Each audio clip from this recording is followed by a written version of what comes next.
अब यहाँ पर मैंने टॉप 10 कैंडिडेट्स की लिस्ट दी है, शायद इसमें आपका इंटरेस्ट हो सकता है। ये आपने सबके नाम वैसे भी पढ़ लिए होंगे। ये टॉप 10 कैंडिडेट हैं, मुक्ता राव, मनमोहन शर्मा, शिवाक्षी खांडल, निखिल कुमार, वर्षा शर्मा, ये सारे टॉप 10 कैंडिडेट्स। आप देखें तो मेरे ख्याल से टॉप 10 में 4 महिला कैंडिडेट यहाँ पर दिख रही है, ठीक है। तो टॉप 10 में 4 महिला कैंडिडेट हैं, महिला कैंडिडेट नहीं इस बार टॉप किया है। अब अगर मैं टॉपर की बात करूँ तो देखो आप यहाँ पर देख पा रहे हैं, मेंस में उनके 449 नंबर हैं, मेंस में उनके 449 नंबर है, 77 नंबर इंटरव्यू में मिले हैं। यहाँ पर आप देखेंगे तो 80 नंबर मनमोहन शर्मा, यहाँ पर 82 नंबर, 80 नंबर और यहाँ पर 82 नंबर। तो 4 कैंडिडेट टॉप 10 में ऐसे हैं जिनको 80 प्लस मार्क्स भी मिले हैं।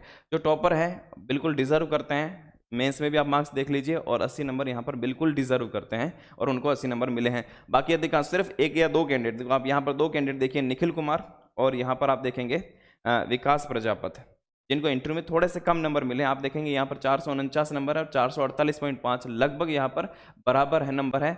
अगर इंटरव्यू में 80 नंबर मिले तो शायद निखिल कुमार यहाँ पर फर्स्ट रैंक हो सकते थे। तो इतना ही फर्क रहता है। अब मैं आपको यहाँ पर जो इंपॉर्टेंट चीज़ बताने वाला हूँ उस पर आप खास तौर पर ध्यान रखिए।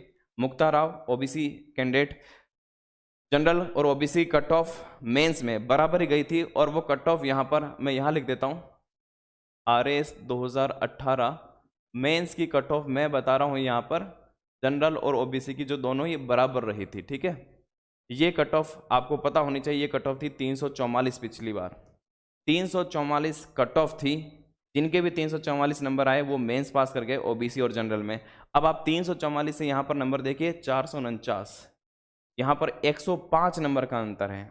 इसका मतलब आप समझ गए होंगे। पिछली बार भी अगर आप देखेंगे, पिछली बार लगभग 326, पिछली बार 2016 की बात कर रहा हूँ मैं, 326 कट ऑफ थी, और जो टॉपर थे भवानी सिंह जी चारण, उनके 423 नंबर थे, लगभग 100 नंबर का अंतर है।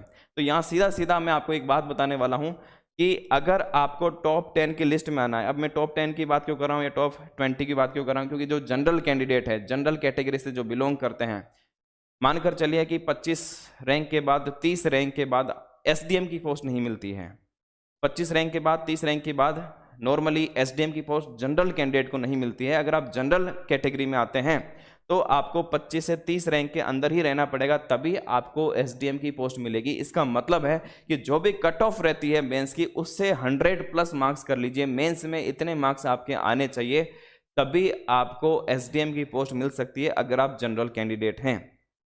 ओबीसी कैंडिडेट भी है तो भी मानकर चलिए कि आपको 80-90 प्लस तो करना ही पड़ेगा मेंस एग्जाम से, तभी पॉसिबिलिटी है कि आपको यहाँ पर एसडीएम की पोस्ट मिल सकती है। तो देखो यहाँ पर जो भी फ्रेशर कैंडिडेट, अभी 2021 के बारे में सोच रहा हूँ, मैंने ये वीडियो भी खास तौर पर सिर्फ 2018 का एनालिसिस करने का ऐसा ही मकसद नहीं कि आपको बता दिया, यहाँ पर एनालिसिस देखना मैं खास तौर पर मैंने बहुत गहन एनालिसिस के बाद ये वीडियो लेकर आया हूँ।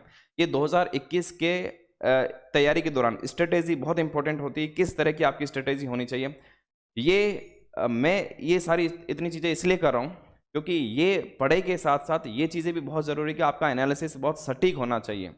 शुरुआत जब मैं अपनी तैयारी जब 2013-2016 में शुरुआत मैंने की थी, तो शायद यूट्यूब पर या फिर इतनी सारी चीज़ें, ये एनालिसिस की कमी मुझे बहुत खलती थी, क्योंकि ये सारी चीज़ें इतनी आसानी से पहले मिलती नहीं थी। लेकिन अब सारी चीज़ें सोशल मीडिया पर आपको सारी चीज़ें बहुत अवेलेबल होने लग गई, तो ये एनालिसिस आपके एग्ज़ाम पे टाइम पर बहुत काम आ सकता है। तो एक बार फिर से मेरी बात को याद रखना, अगर आप जनरल कैंडिडेट हैं तो याद रखना, जो आपकी कट ऑफ रहेगी उससे 100 नंबर आपके ज़्यादा आते हैं, तभी आप एसडीएम की पोस्ट हासिल कर सकते हैं।